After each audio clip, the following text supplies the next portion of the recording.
Welcome, friends, to the How-To Heretic. I'm Uncle Mark. And I'm Uncle Dan. And I'm Uncle Doug. And this is your user's guide to life on the outside. That's right. Leaving religion is the first step into a larger, better world. But it can also be a scary world. Things work differently now. Never fear. That's why we're here. We're your audio uncles. And with help from good friends and experts in all sorts of fields, we're going to share the stories and seek the knowledge to build a great life. After all, you only get one that we know of, so you'd better make the most of it. Blasphemy!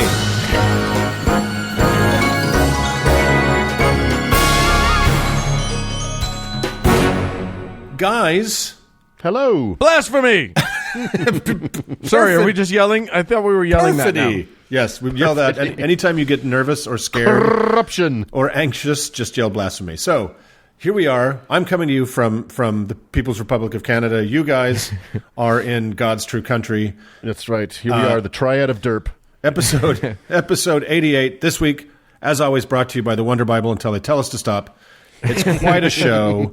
Dan, we need to stop saying that because somebody might hear that and think, oh, they're getting plenty of money. They got a big corporate sponsor. And, yes. then they won't be a patron. We've got that Wonder Bible money. We're getting sponsored by Corporate Bible MP3. By Big Bible. By Big Bible. So Dan, which, by the way, look for us to release Big Bible coming to a as seen on TV section of a store near you. It's so big you won't believe it. World's biggest Bible. So anyway, bullshit aside, Dan, you've got a non-bullshit thing to talk about. No, it's still bullshit. Lots and lots of bullshit. But yes, I'm going to be intricately describing something. But it exists in time and space. So That's there's right. that. But I think.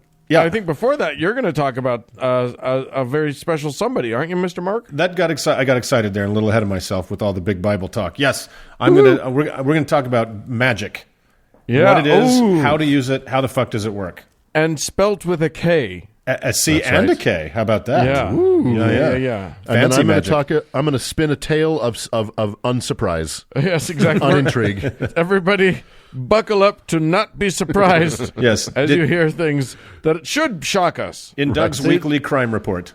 That's right. The Blotter with Doug, with Uncle Doug.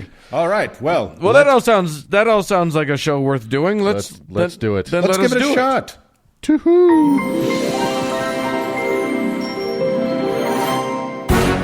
Hey, Uncle Doug. Hello. When was the last time you did, look, there's like basic things that you do when you're puttering around the house. Mm-hmm. Maybe you clean a sink, maybe you vacuum, maybe you put a naked woman on an altar and do an incantation. I'm just wondering, when was the llast time you vacuumed your house because it's disgusting? This morning.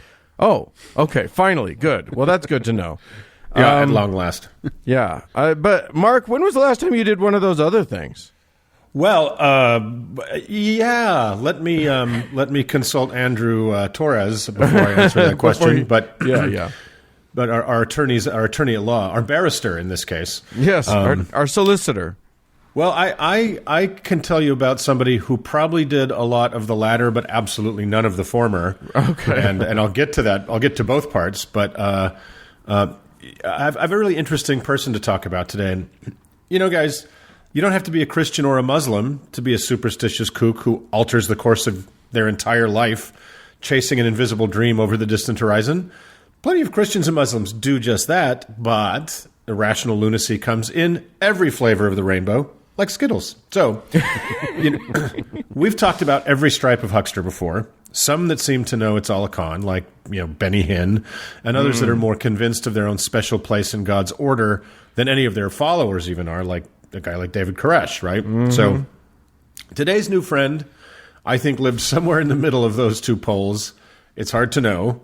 And who is it? Who is today's new friend? It's none other than Frater Perder Abo, the great B666, the Laird of Boleskine, the wickedest man in the world, ex-degree Supreme Rex and Sovereign Grandmaster General of Ireland, Iona, and all the Britons, the reincarnation of Pope Alexander VI, Edward Alexander Crowley, whom many listeners will know simply as Aleister Crowley. Yeah. He's a lot of names. It's very difficult. Paperwork was a nightmare for him. So Aleister, for those who don't know, kind of an infamous character. He was born in 1875 in Warwickshire, England. Crowley's parents were fundamentalist evangelical Christians, and when he was just 8, they packed him off to a Christian boarding school where he later described sadistic mistreatment. So in this case, as in so many others, a love of Christianity can be cured by direct contact with actual Christians. So sadly, his father died when he was 11, and that drove the already rebellious boy deeper into crisis. He was smart as hell, and he drove his teachers mad by questioning the veracity of the Bible out loud. How dare he? How dare he? And often knowing far more than they did about it. So, good lad, Alistair. Well, all he would have to do is read it, really. So, it's not that impressive, to be perfectly honest. It actually isn't that impressive, but so it was. And so he bounced around from school to school, kind of spiraling into crisis.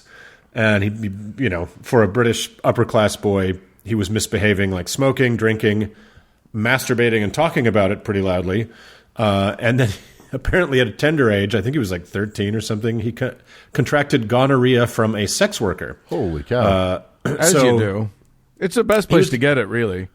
He was, well, it's a likely place to get it if you're not careful, if everybody's not careful. So he was getting pretty hard to manage for uptight Christian school headmasters, clearly. So in addition to being smart and angry, he was also rich. His father was the heir of a successful brewing business, which looks like isn't there anymore, Crowley's Alton Ales. So when Daddy died, it became young Alistair's money.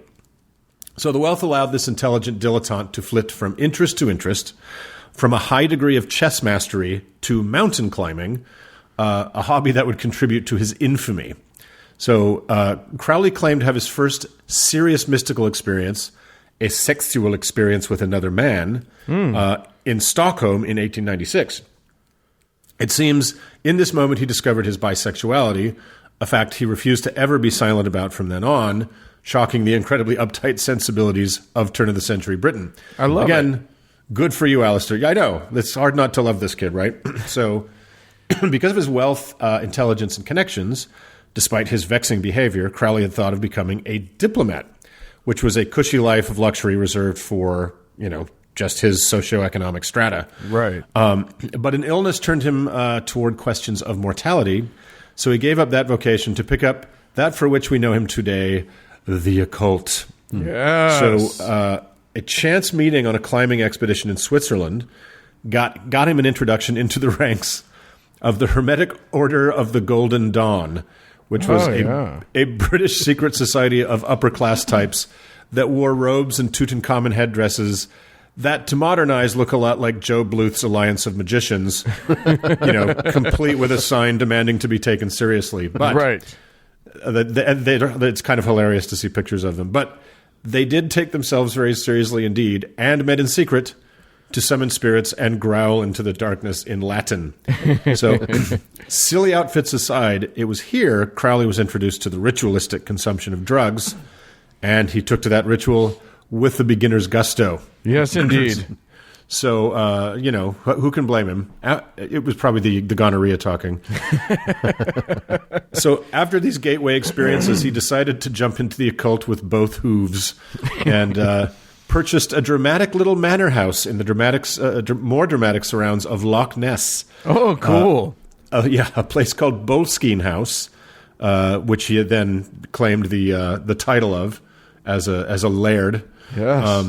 And this is a place familiar to any lovers of classic rock as the mysterious abode purchased by Led Zeppelin guitarist Jimmy Page. Oh, interesting. Oh, wow. So, according to rock lore, this haunt by the legendary lake was where Stairway to Heaven was written, but sadly it's not so. So, Page was deeply interested in Crowley. He spent little time there, and the song was actually written at a spooky cottage in Wales. So I know Zeppelin fans. I'm disappointed too. All that glitters is not gold. So in spite of the surety of the lady. I think that's probably a lyric from the song. It is indeed. Well done. Yeah, I caught it. I caught that hint. So it was here that the fairly novice wizard Crowley set about to perform one of magic's most fabled feats of strength, the Ars Goetia, a 6-month ceremony of demon summoning based on the demonology of King Solomon in the Bible. 6 months? 6 months, and you have to be in this meditative seclusion. He doesn't want some pussy demon coming. He wants a good demon. Yeah, that's the Demon of the Month Club for 3 months, right? I won't even microwave something that takes 6 minutes. Well, it's odd that you'll find out that he was quite an impatient man. So this was a feat of such epic danger that apparently no one from the Alliance of Magicians had tried it for centuries. Like literally, all the other magicians are like, "You're crazy. You can't do this. They'll kill you." However, as Doug was mentioning about the microwave, the mercurial Crowley just plain lost interest in summoning the 72 highest ranking demons a month or two into the task. So, hilariously enough, he would later be cast out of the Golden Dawn, the secret society of rich black magicians who met in secret because his bisexuality was just too much for the warlocks who communed with devils. Well, chances are he was hitting on guys at the conventions and stuff. He probably was. Typical. Typical. Like one of the uncles at American Atheists. Anyway, that's legend. Doug. So this expulsion was followed by years of traveling in Mexico and Asia and India, where he studied Buddhism, Hinduism, Sanskrit, yoga, the whole thing. And there he contracted malaria and was deathly ill. So, of course, he and some other British loonies do what one does when recovering from debilitating illness. They attempted to climb fucking K2. Okay, well, yes, of course. And at that time, that mountain had never been attempted by anyone. Oh, my God. So sadly, they didn't succeed, which will come as a huge surprise. And nobody died on this occasion. So the always impetuous Crowley suddenly married the sister of a friend to keep her from having to endure a stuffy arranged marriage. It was certainly scandalous, which seemed to be a large part of why he did anything. So then the couple decided, as you do, to honeymoon in Cairo. If some of his biographies are to be believed, he and his new wife consummated their nuptials in the most exclusive room in Cairo, the king's burial chamber in the Great Pyramid of Khufu. Whoa. Which is awesome. That's how does one go great about place to do it? But, Yeah, how does one go about booking that room? yeah, exactly. Be British and have it be 1898, right? Right, and have a lot of money and bring your own mattress. Exactly. The trick is being British. So, and in this the secret nuptials, Crowley used the sexual power of this union to try to summon any of the ancient gods of Egypt, and it seems he did. His new wife, Rose Edith Kelly, in the days following the pyramid fuck party, began muttering, "They are waiting for you," over and over again. But who were they? Rose, who Crowley claimed had no connection to the occult before he fucked her in a 4,000-year-old tomb, led him to an artifact in a Cairo museum to which she had never been, to show him those who those who waited were. The small painted object she led him to, known as the Stela of Ankh F.N. Khonsu, which is just, it's cool, but it's kind of unremarkable as Egyptian artifacts go, shows some old Egypty stuff. But Crowley was instantly struck more by how the museum cataloged this artifact, object number 666. Gasp. So a short time later, the voice of Aiwas, a servant of Horus, began whispering to Crowley, who feverishly scribbled down everything the voice from the other side told him to, resulting in his great work, The Book of the Law. Aiwas commanded him to write that humanity had reached a new eon, and Crowley must lead humanity as its one true prophet. Now, yeah, I know this is really out of the ordinary. Yeah, we've never heard that story before. Right. In Egypt. I'm sure it's just coincidence that Crowley was using his time in Egypt between World Heritage Site fucking to study Islam and the Quran, which, as we know, was delivered to the same way from the angel Gabriel to the one true prophet Muhammad, peace bro. So, yes, the happy couple left their pyramidal bliss behind and returned to the bonny banks of Loch Ness, where the baby likely conceived in the pyramid, Lilith, was born. A very on-brand name for the Crowleys to have picked, right? So we talked about Lilith in episode 56, if you want to know why that's so on-brand. But anyway, always restless, the newly minted prophet decided to climb Kanchenjunga in Nepal, which is thought to be probably the most impossible mountain in the world to climb, so he's learned his lessons from K2. This guy's ambitious. I'll give him that much. Yeah. Oh, what a life. Like, I'll get to what a life this guy had. But so anyway, an argument broke out among the climbers, and all but Crowley turned back. And just as happenstance would have it, they were all wiped out by an avalanche. Oh, no way. Crowley's arrogance prevented him from going to their aid, which is kind of a serious rule among climbers, and everybody died. Yikes. And that earned him international scorn among climbers. So there's another secretive group he's got kicked out of. As was typical of his class, he later had to hot-foot it out of India after shooting a guy, then met up with Rose and Lilith for a journey across China, where he developed quite a taste for opium. As you do. As you do. He went off to do magic with a friend in Japan, only later to learn that after he left them, his daughter Lilith had died of typhoid in Burma, driving him a bit mad. That's when he was driven mad. That's when the madness began. Okay. There's a long middle part where the madness was happening. So, and as if he isn't interesting enough, some biographers claim this serious globetrotting lifestyle was not in the interest of ancient wisdoms and delicious opiums, at least not exclusively. They claim he was a lifelong spy for the British government, and the absurd persona of a central casting wizard was cover. And as it is with most things, Crowley, it is exactly the same chance of being true as not. Yeah, well, there you go. So, having been bounced off out of the Hermetic Order of the Golden Dawn, Crowley and some splitters from that group formed a group called AA, which, though it should have been, is not Alcoholics Anonymous. It's just two capital A's with a little pyramid of dots between them. And this would later evolve into a cult called Thelema, which still exists here and there, and Crowley is its prophet. Sure. So, years of mountaintop and Sahara Desert magic sex rituals, one of which appears to have driven a young male initiate literally insane, blood sacrifices and very public sex scandals and accusations followed. And Crowley actually reveled in the attention, even though some of the accusations appear to have been totally false. But as time wore on, he'd spent his way through his fortune, and despite being a madly prolific writer of books of magic and poems and plays, and even short stories in the horror genre, he was pretty broke.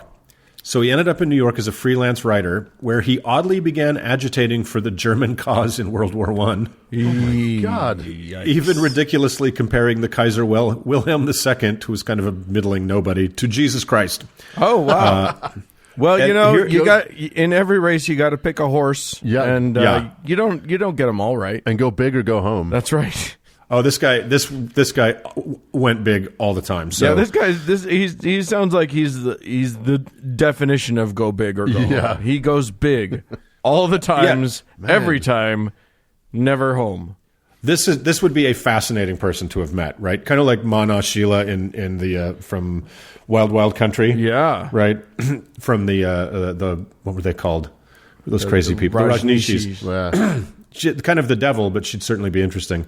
Yeah. So he was agitating to the German side, and here it is actually documented that he was acting as a chaos agent for British intelligence. Oh my God! In the United States, making the German-American cause look ridiculous, and trying to convince the Americans to enter the war on the British side. So okay, it was a bizarre life, Alistair's. So the next phase of Crowley's life was to be the most intense and most destructive to body and reputation.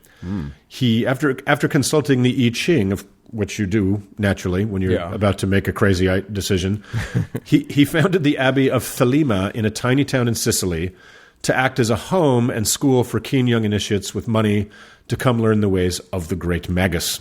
Yes. And in this rustic country home, daily compulsory ritual offerings to the sun god Ra were followed by sex magic and compulsory anal sex. Ooh. Seriously. Okay. In a house full of children and wild dogs and cats. Oh. Okay. So heroin, cocaine, and peyote were used constantly. Holy shit. And it seems before long the conditions in the house were like that of a trailer park meth lab.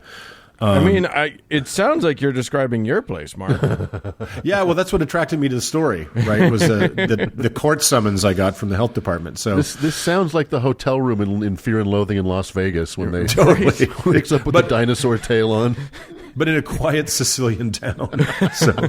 So Crowley tried to force a goat to have sex with a female devotee. Right. And other initiates were forced to drink the blood of a murdered cat. Stories of the place were met with outrage in the British press, as you can imagine.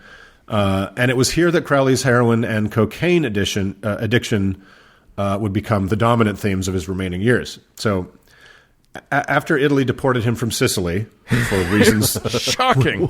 reasons that are clear. I know. What? Crowley, I'm mispronouncing his name. It's actually Crowley. Crowley drifted around in search of money and a way to kick his habit, which by now had required several nasal surgeries to try to repair. So he ended up in Berlin, and this was the 30s, when he was fascinated by the rise of Hitler, surrounded as it was by ancient occult symbolism.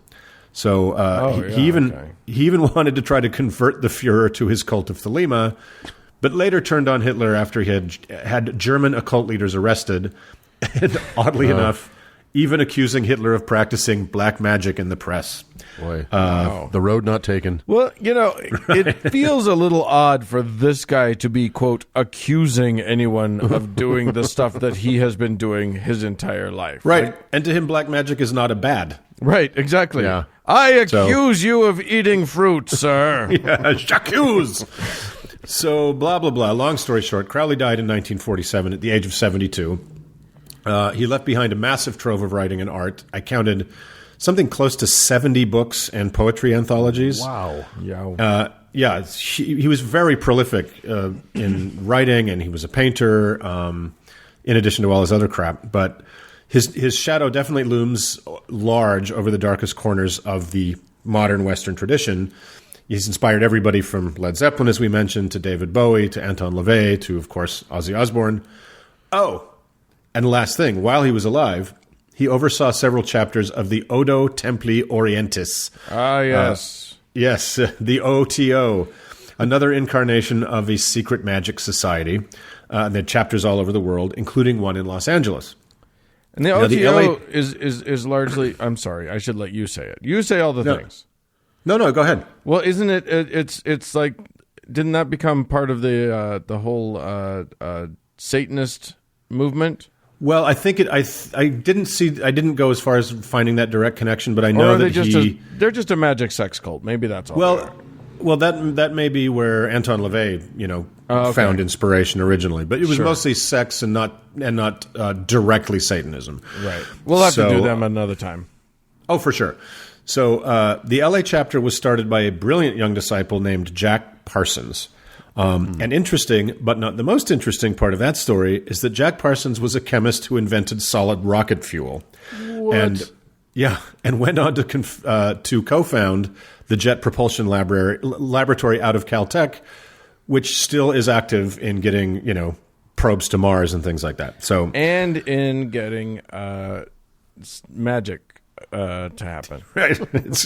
It's interesting a person can be both things at once, but there you go. So the more interesting part of the story is that Jack Parsons had a good friend out of the OTO Lodge named Lafayette. Now, Lafayette was fascinated by the idea of advancing through secret levels of an order under careful guidance of a senior cleric who was in touch with forbidden knowledge and the power dynamic that created. Sadly, Jack and Lafayette had a falling out, as Lafayette, who preferred to go by his middle name Ron, took off with Parsons' hot girlfriend and left the Odo Templi Orientis to start his own thing. And by the way, Lafayette's full name was Lafayette Ronald Hubbard, right, or LRH to his disciples of secret magic. So great job, Alistair. Yeah, thanks for that. You really made the world a better place. That is the weird, amazing, wonderful, terrible life of a crazy person, Alistair Crowley, guys. Wow. I love it. I love it. And oddly, nobody's made a movie of this. Yeah, but how could you? It seems I got it. It seems like a lot. Yeah. But I want to see that movie. Yeah. Slash HBO series. And Terry Gilliam has to direct it. Oh, he's the only one who can. Oh my God, that just seems nightmarish. Nightmarish. So anyway, guys, that's Alistair. Okay, Crazy. love it. Let's move on.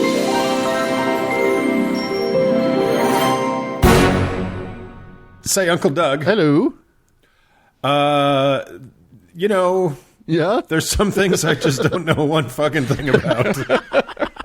So this might be one of those times where I don't have a clever thing to say. We don't have any way to lead into this. We have no idea what Uncle Dan is about to talk about. Uncle Dan has stumped us. What are you with this talking segment. about? I told you what I'm talking about. I know, and I have no I gave you the actual It thing. sounds like the worst Transformer ever. Yes. I don't know. I don't know why Dan has decided to talk about the weird sex booth from Woody Allen's Sleeper, but I guess we're going to do that. So, Dan, just why don't you take this shit away? Take it away, Uncle Dan. All right. Jesus, take the wheel. What we're talking about, gentlemen, is that fixture of the Mojave Desert in California, Yeah.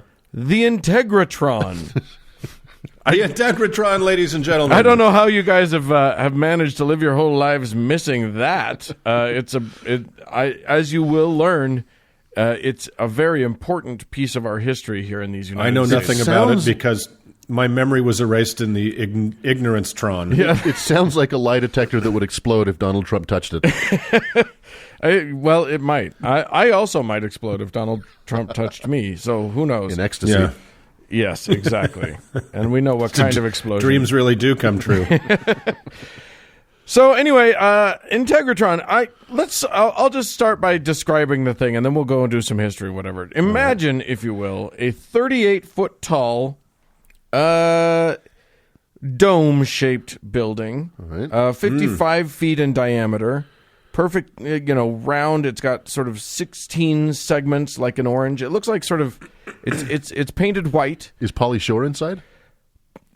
Sometimes, probably. It's weird you asked that because just this minute, yes, he is. Yes, I'm looking at the live feed. As we record right now, he is in there. Yeah. It looks kind of like like the dome of an observatory, like a telescope might come out, but it won't. It's painted white, and it's got a ring about 12 feet up that goes around that sort of juts out and has all of these things coming out from it, which they will not be able to. I will not be able to explain to you exactly what it is, but we'll be able to talk about it some. Anyway, I'm just imagining you trying to just give a description of somebody to the police. the round head with the thing sticking out. It's got some pokies. What's the bits that run on the ground and the bits that hold coins? All of that. Well, thank you. I'm glad that I can be of service, and Yes. I should probably have podcasts with as good at describing things as I am. The visual is complete. Thank you. Yes, indeed. A white dome. It's a white dome in the middle of the fucking desert. What do you want from me? It's got 16. See? It's got Is it that 16 hard? windows going around. Anyway, there it is. It was built by a man named George Van Tassel.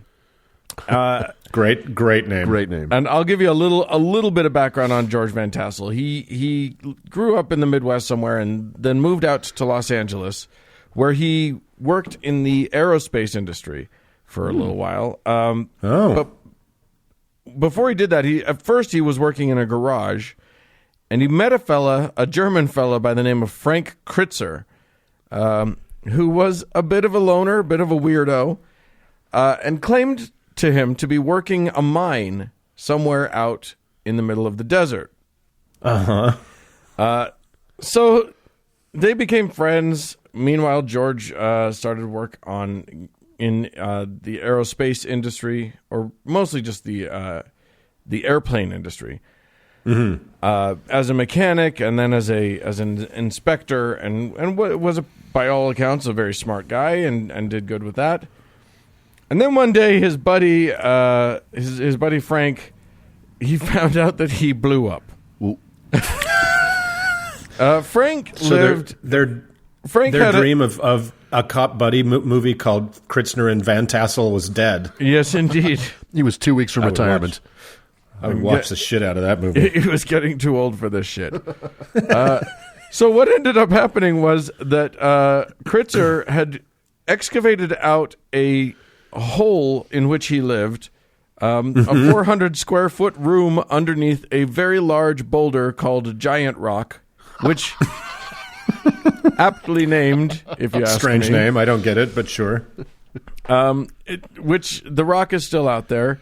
And he had excavated it using dynamite, which had all gone surprisingly well, apparently, and he just lived there, and it was fine.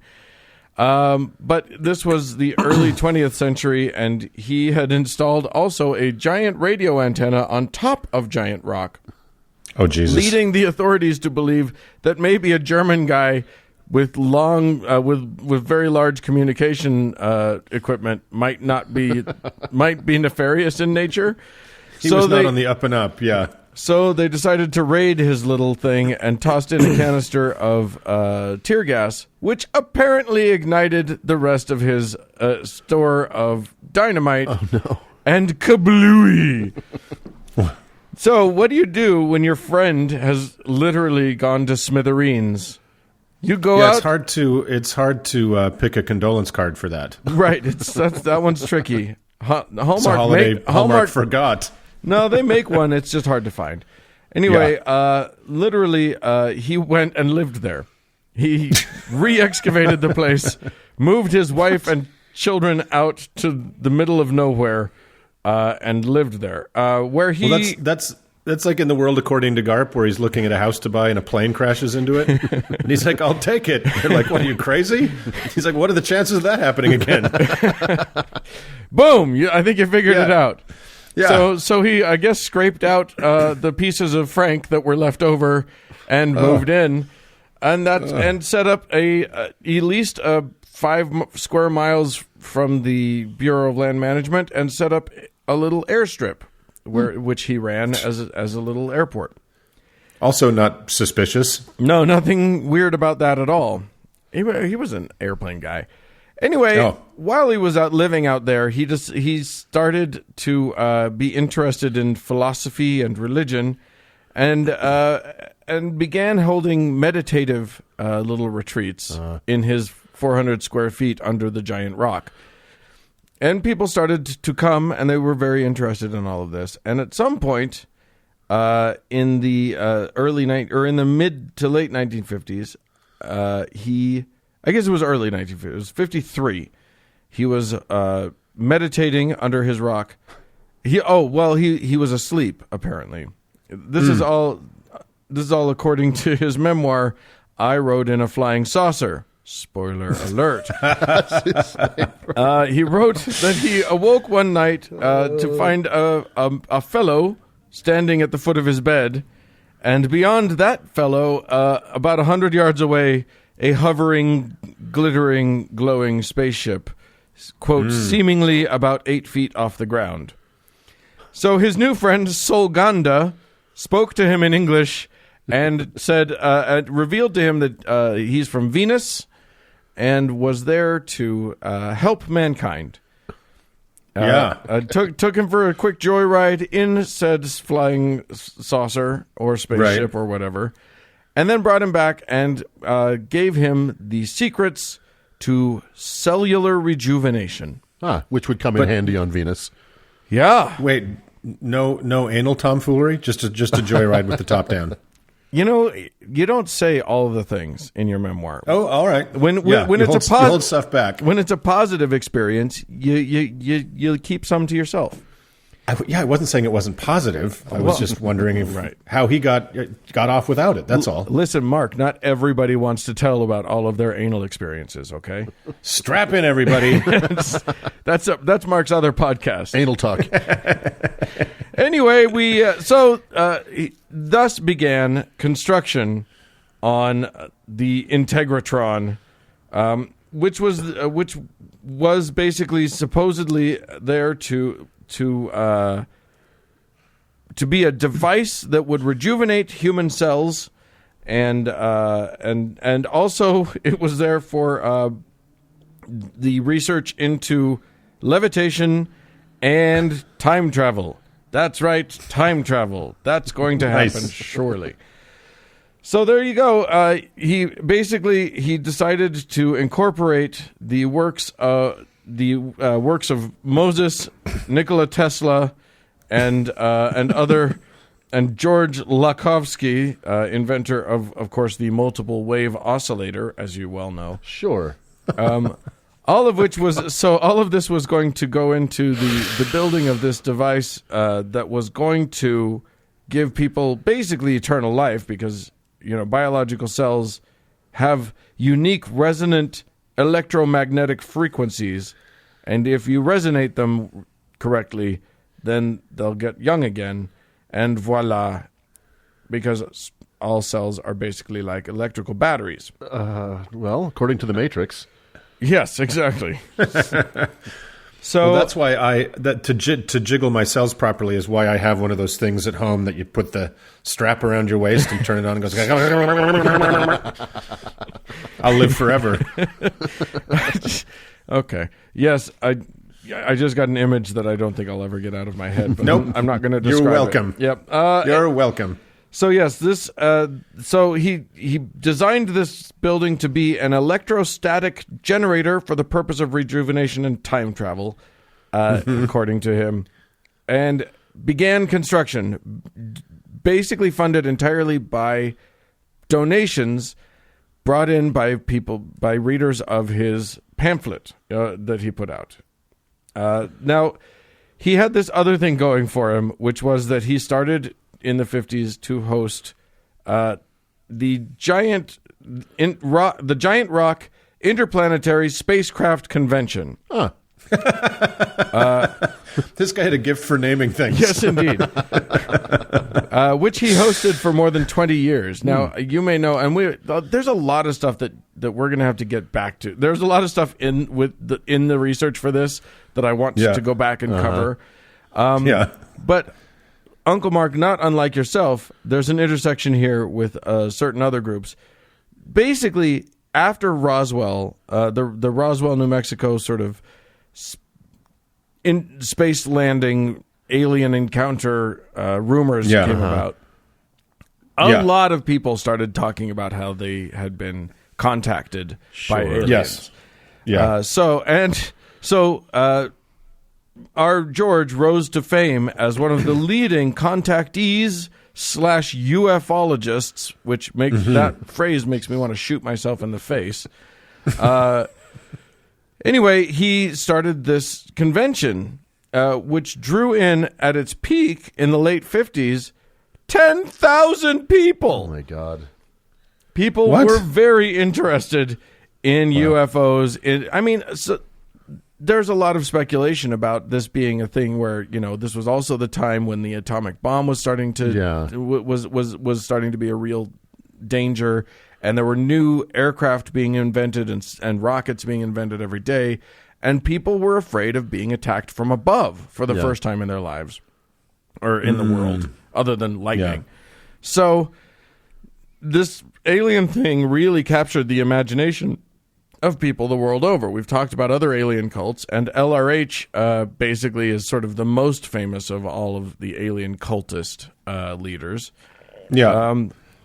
But yeah, this guy, he had this very popular convention. He had all of these people who believed in him, and so it wasn't that difficult for him to raise the money to build this Integratron. Even Howard Hughes apparently was a major contributor.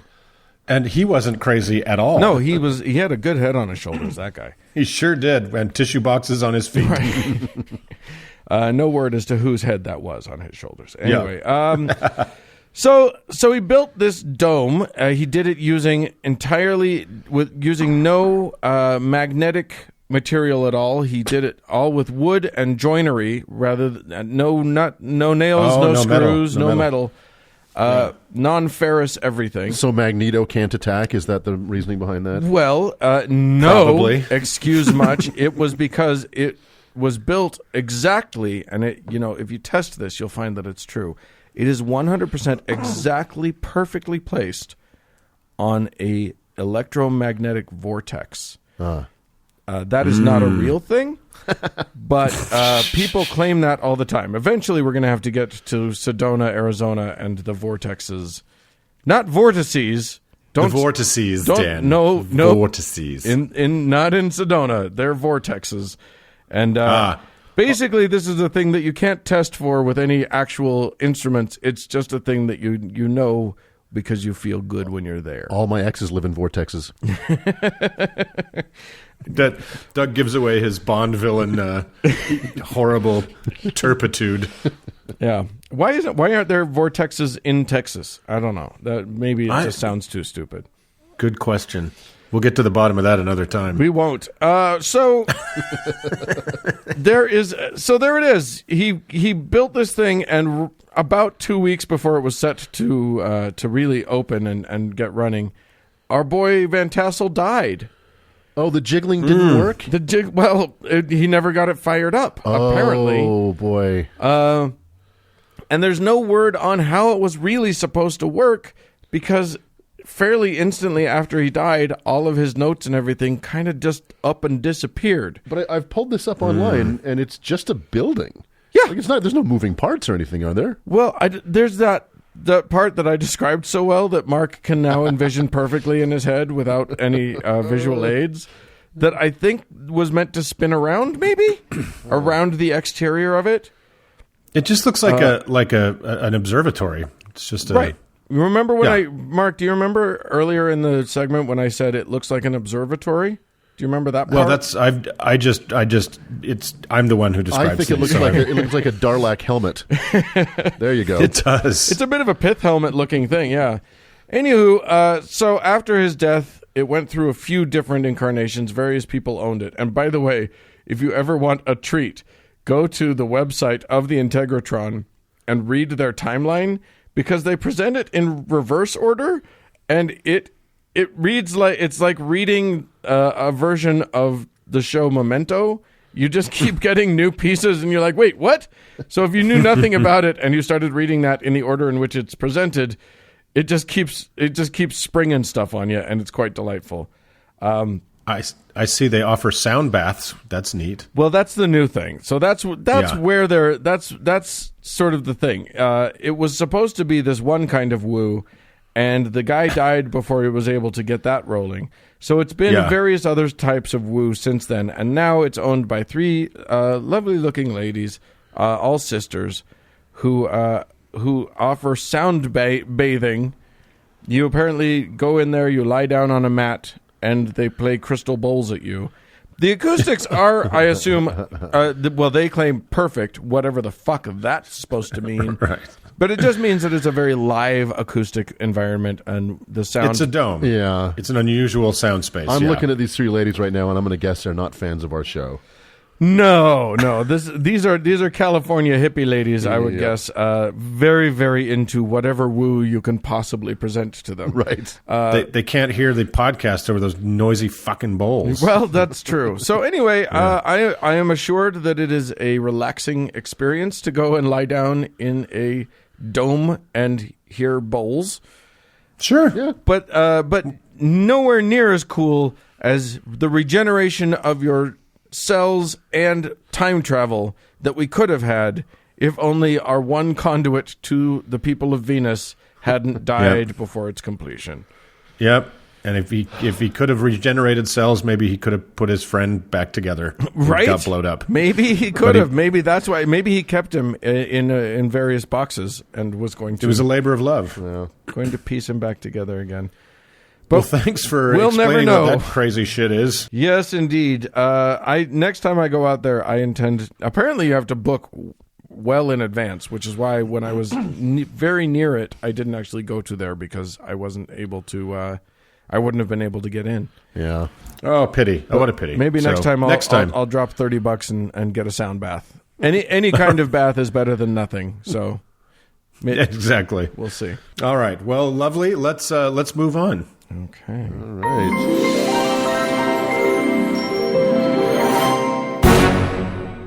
Uncles. Hello. Friends. Yeah. Romans. Yes. Countrymen. Yes. Lend me your wallets. I don't want to. Okay. Do you know why? Because there's nothing in it, Dan. And do you know why there's nothing in it? Because we're not getting enough love. The guilt must flow. That was heavy. Yeah. Hey, you know what? We were raised Mormon. If we can't do guilt, what can we do? That's the only thing I took away from that experience. Yeah. I've suddenly realized in post-religious podcasting that love and encouragement's not going to work. It's all got to be guilt and shame. right? That's right. Absolutely. If Yeah. there's one thing we can take from the religions that we cover, it's that the prime motivator of human beings is fear and shame. Yeah. So There's a lot of money in guilt and shame. So come on, people.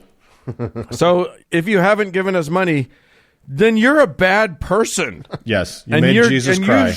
You really need to repent. We will make you do a rosary and say 5 Hail Marys and 3 Our Fathers. Yeah.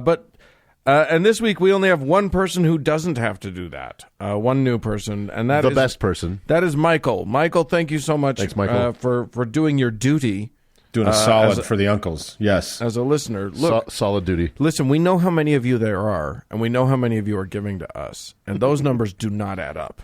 Yeah. So We're on to you. So you're on blast. You're on notice. Freebooters.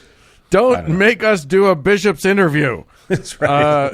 Anyway, no, actually, we love all of you. Thank you so much. Those of you who have decided to donate. Those of you who can't donate, that's totally fine, actually, in spite of all of our protestations.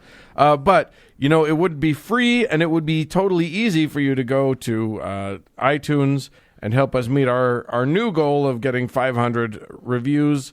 5-star reviews. 5 stars only. Please. That's the only thing. It shouldn't be allowed to do anything else, but it is. So just be careful and make sure you click all 5 of the stars. Yeah. And that's great. Yeah, and once you've done that, you can go to our website and hit support us. That'll take you to Patreon, and for a couple bucks a week, you get early access. And God, that's worth it, isn't it? That's a good way to start a Monday. That's right. Oh, yeah. So if you can do that, that's great. But if not, it's free for a reason because we love the people, and they obviously need the bullshit that we throw together. So with that, let's move on.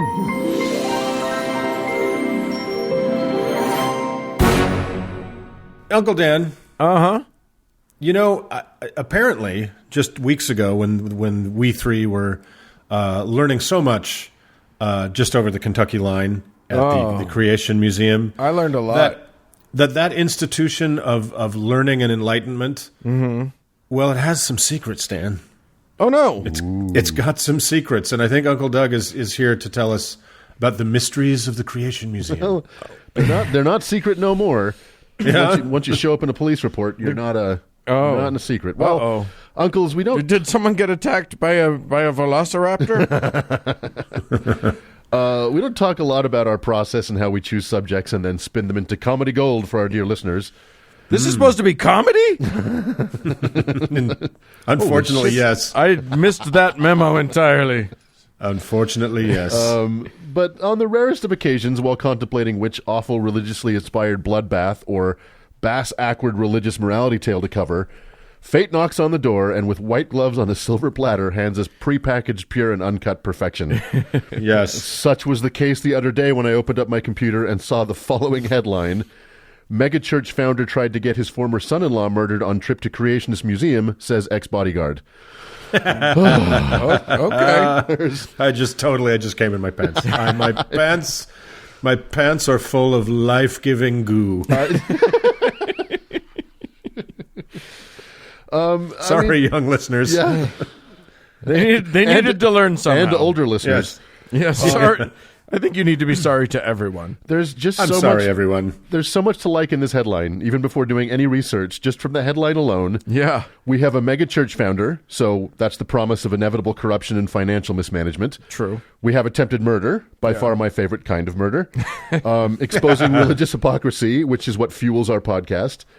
We have a trip to the Creation Museum, something now fully crossed off of all of our bucket lists. Yes. Yes. And finally, we have betrayal by an ex-bodyguard, hinting at boundless hubris, self-importance, and misplaced trust. I love it. So I will point out that bucket list that you referred to, it was only hastily scrawled onto it minutes before. In the margin, so yes. It wasn't actually there before we got there. So the only headlines I could think of more suited to this podcast would be Mormon psychic loses favorite owl to Hasidic Jew in pig racing bet with deceased Hindu llama magnate, or Deepak Chopra and Eric Trump still missing after big game hunt goes horribly wrong during the filming of Celestine Prophecy prequel. So please let that be true. Why did you have to choose the one that was real? I like the fake ones better. So, John, just a quick side note to the universe that seems to have become sentient and is now a fan of our show. Take it easy, all right? Don't blow all the good material at once. I say this because as I was working on this segment, I came across the headline from CNN. Owners of Noah's Ark replica file lawsuit over rain damage. Yeah. Okay, stop it. Okay, I know. Calm down, everybody. Stop it, trickster god. slow your roll, universe. You've got to learn Yes. pacing. Loki is alive and well and loves our show. Loki just did a fat rail of coke. Yeah. So That's why they call him Koki Loki.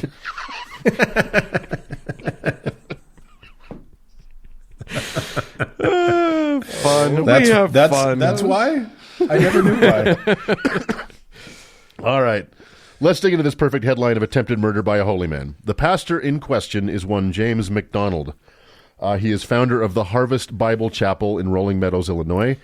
And the subject of the song, Old MacDonald Had a Murder, which I don't know if you... McDonald had attempted murder. And there's got to be like a random name generator for churches, right? Harvest Bible Chapel. Yeah. Anyway, McDonald was born in Ontario, Canada in 1960, so thanks, Canada. Oh, great. Yeah. Great. Yeah. He went on to get degrees from London Baptist Bible College, Trinity Evangelical Divinity School, and Phoenix Seminary. So nowhere. He got degrees from nowhere. Each worth Yeah. about as much as my PhD dissertation on the oranges of the species from Trump University.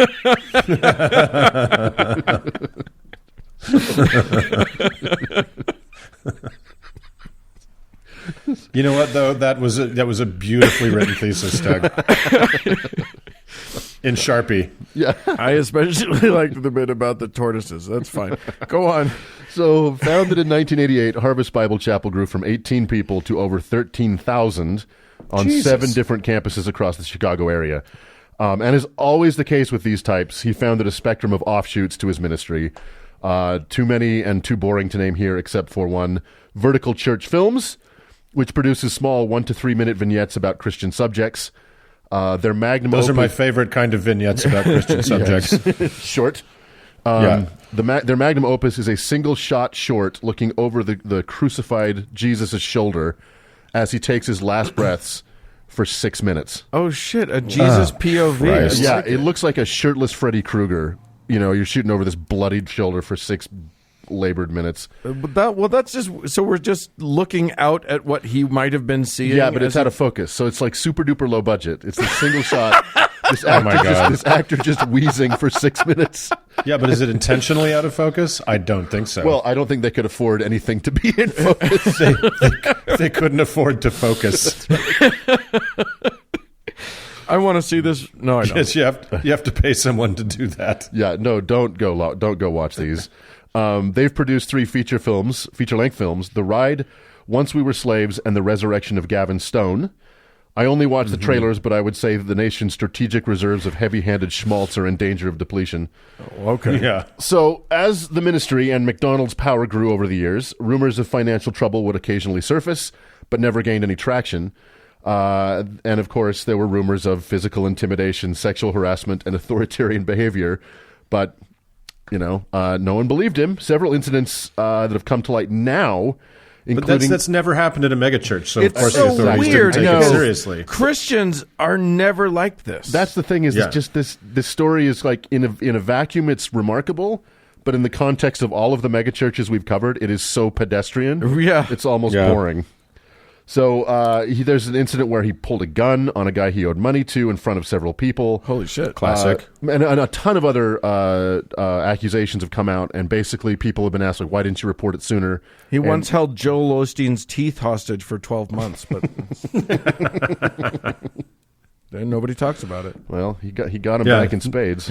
It's weird that nobody talks about it. So this brings us to 2015. McDonald's daughter and Tony Groves, his at the time son-in-law, had recently divorced, and McDonald somehow got it in his head that Tony had recorded them having sex, Tony and his wife, and posted it on the internet.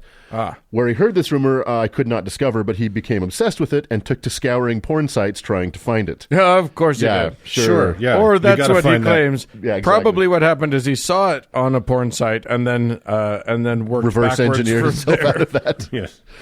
And his wife discovered his search history, and he said, "Oh, honey, what I'm doing That's is trying to protect the family." almost certainly what happened. Yeah. So while he was on a motorcycle trip from Illinois to the Creation Museum in Kentucky with his ex-son-in-law, He asked his volunteer bodyguard, Emmanuel Manny Booker, over breakfast if he could kill his son-in-law. Wow. And then he said, what's that? He's a zillionaire mega church pastor, and he has a volunteer bodyguard. Volunteer bodyguard. Listen, when you run a church, if you're paying anybody for anything, you're playing a sucker's game. That's right. Yeah, you're the idiot at that point. He asked Bakur if he would kill his son-in-law. He said he would help him hide the body. He said he asked this over breakfast. Yeah, over breakfast. This is really a dinner conversation, guys. I honestly, for sure. Get this right. Or a late lunch. Yeah, sure. Yeah. A working lunch. Now, depending on whether this was to take place before or after the visit to the Creation Museum, would go a long way in determining if this was an act of aggression or mercy. But Manny told him to fuck off and attributed it to a temporarily troubled mind of an angry father. However, in 2018, McDonald asked a friend and local radio personality, Mancow Muller, if he knew any... Mancow. Do you know him? Yeah. Oh, yeah. He's a famous right-wing, he's a crazy right-wing guy that got waterboarded that's right. on air and decided, it actually is torture. We shouldn't be doing that. That's right. Wow. Yeah. You got to love the intersection where Mancow and Christopher Hitchens meet up. That's an interesting moment. The nexus of the universe. Yeah. It's a small vortex. world. It's a vortex. McDonald asked Mancow if he knew any hitmen. At first, Mancow thought he was kidding, and Mancow being, of course, the host of Mancow's Morning Madhouse, until several months later when he compared notes with what's his name, the bodyguard, Manny. Manny, thank you, the bodyguard. Presumably they were debating the merits of slide whistles versus boner sounds, and they realized that McDonald was actually a serious danger to Groves, and they approached the police. Which, by the way, if you haven't heard Manny and Mancow's podcast, which is actually a very serious podcast, you guys should probably tune in. Manny and Mancow. So although the police have yet to charge McDonald, the House of Cards has begun to collapse. So wait, they didn't go to the police after they were approached for contract murder. Yeah. And didn't go to the police. So Manny... Okay. Yeah, so... McDonald approached Manny in 2015, and Manny kind of said, all right, this guy's, he's a troubled father. And then Mancow was approached by McDonald twice in 2018 until these two guys spoke to each other and realized this guy's fucking serious. Then they went to the police. All right. Wow. Can I just say that if either of you ever asks me if I know how to get a contract kill going, matter of fact, I'm not only will I call the cops then, I'm probably going to call the cops on both of you now preemptively. Good to know. Just so that you know. Good to know, Dan. Yeah. You know what? It's just a prophylactic procedure. Yeah. What can it hurt? Now I've got to dig 2 holes in the desert. So Mancow also broadcast recordings of McDonald threatening to plant child pornography on the computers of his rivals and reporters that were not favorable to him. Wow. So under the weight of these accusations, McDonald took, quote, an indefinite sabbatical from his ministries, and then he was formally fired earlier this year. So, unsurprisingly, the ministries are currently $40 million in debt. Oh, no, another shock to my system. What? How am I supposed to deal with all of these shocking, surprising revelations, Right. Doug? That sound you hear is a cascade of my tears of sadness. This debt has prompted the Evangelical Council for Financial Accountability. That's a not real a thing. That's a real thing. To terminate Harvest membership. Oh, no. No. On the bright side, these various lawsuits and investigations have prevented McDonald from collecting his massive severance, at least for now. All I can say is if that organization is a membership organization that actually terminates memberships of unethical churches, they are a membership of like 3. Zero. Yeah, exactly. Yeah. So McDonald very recently appeared in a video posted to Instagram with his former son-in-law and future victim. To call this video awkward would be exactly how to describe this video. There is apparently a grandson involved that will bind these two men together for the rest of their lives. The chances of that poor kid growing up without massive damage is pretty much zero. Too late. Well, his dad's alive, so there's that. For now. And to give this whole story a little perspective, James McDonald sat on Donald J. Trump's Evangelical Advisory Board in 2016 and resigned in protest over the Access Hollywood tape and Trump's blithe response to it. Oh, good. So sweet Jesus, this is everything. Imagine a dishonest, hypocritical, fraudulent, potentially murderous bully looking at you and saying, I can't be seen around you. You're kind of evil, dude. I can't be with you. You are a moral dumpster fire. Now, who will kill my son-in-law? Shame on you, Donald John Trump. Now, Exactly. I'm going to hit the porn sites again, looking for my daughter. Oh God. So that's Yeah. it. There's your surprising journey of Pastor James McDonald. Surprising Still and how not in jail. unsurprising. Yeah, not in jail. Okay. Still not, charges have been brought. Yeah, though, yeah. right? No charge has been brought. Because for trying to contract to kill. Mark, I didn't mention he's white. Okay, copy that, Jeff. Yeah, got There it, you got go, it, of course. got it. So there you go. A fascinating look inside yet another religious mind. Yeah, it's weird in our podcast when we talk about religion, and there's that rare moment where something just goes haywire, Right? right? Who That's not on brand for us. Hey, but thank you, universe. I appreciate it. Yes, indeed. All right. Thank you so much. And the ark is sinking. Let us in all this joy move on.